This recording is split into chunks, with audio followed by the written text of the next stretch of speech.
Good morning. In today's video, we'll continue with the chapter A Question of Trust. So today we'll do page number 22 of your textbook.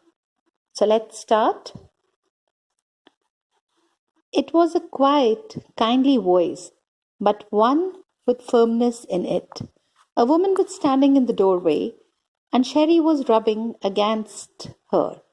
She was young, quite pretty, and was dressed in red. She walked to the fireplace and straightened the ornaments there. Down, Sherry, she said. Anyone would think I had been away for a month. She smiled at Horace and went on.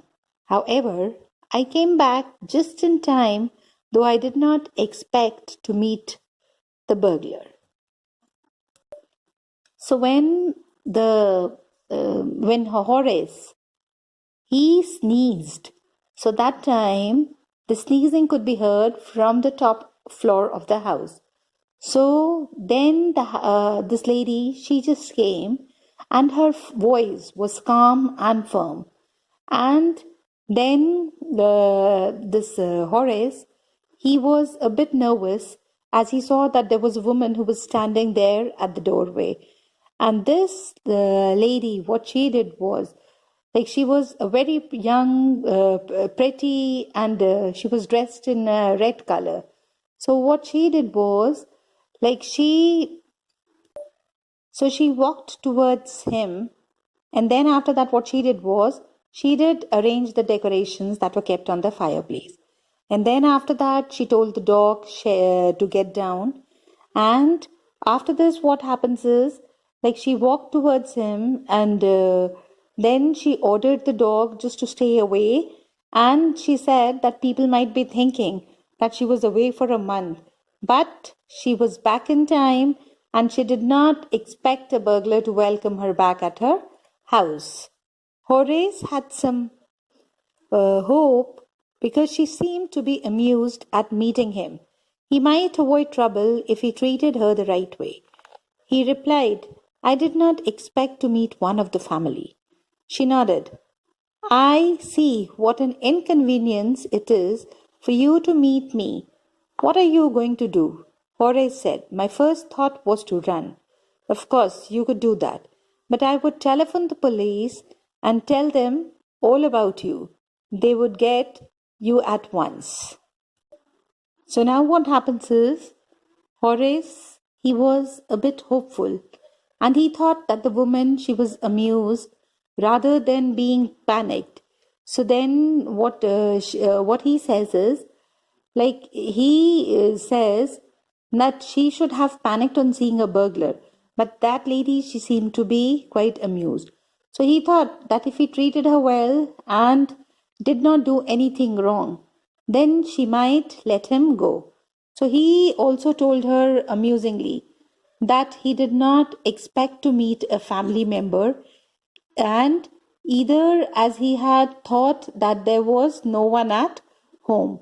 So then after that, she just nodded, and then she just said that she realized what inconvenience she was to him. And then after that, she asked him, what is he going to do now? So Horace, what he said is, like he wanted to run away. So at first, he thought that he will just run away.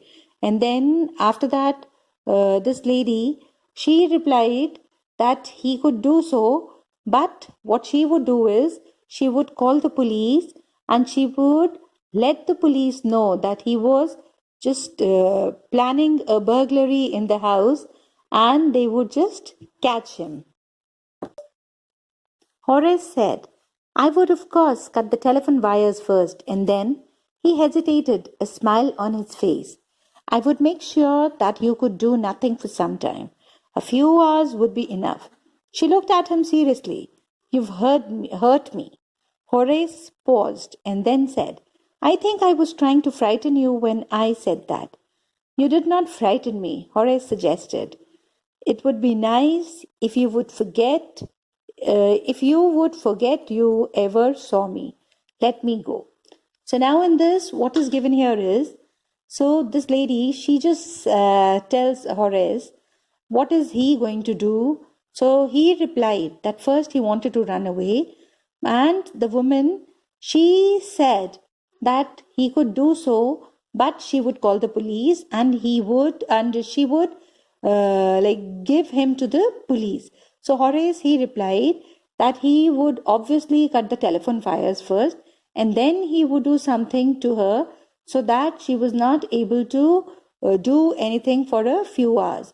So she just looked at him seriously and asked him that if he would hurt her. And then after that, what happens is she just was quite moved that time. And Horace, he said that just saying that she was quite frightened. And then this lady says that she was not at all frightened by whatever he said. And Horace then told her that it would be better if she forgot that she ever saw him, and she should allow him to run away.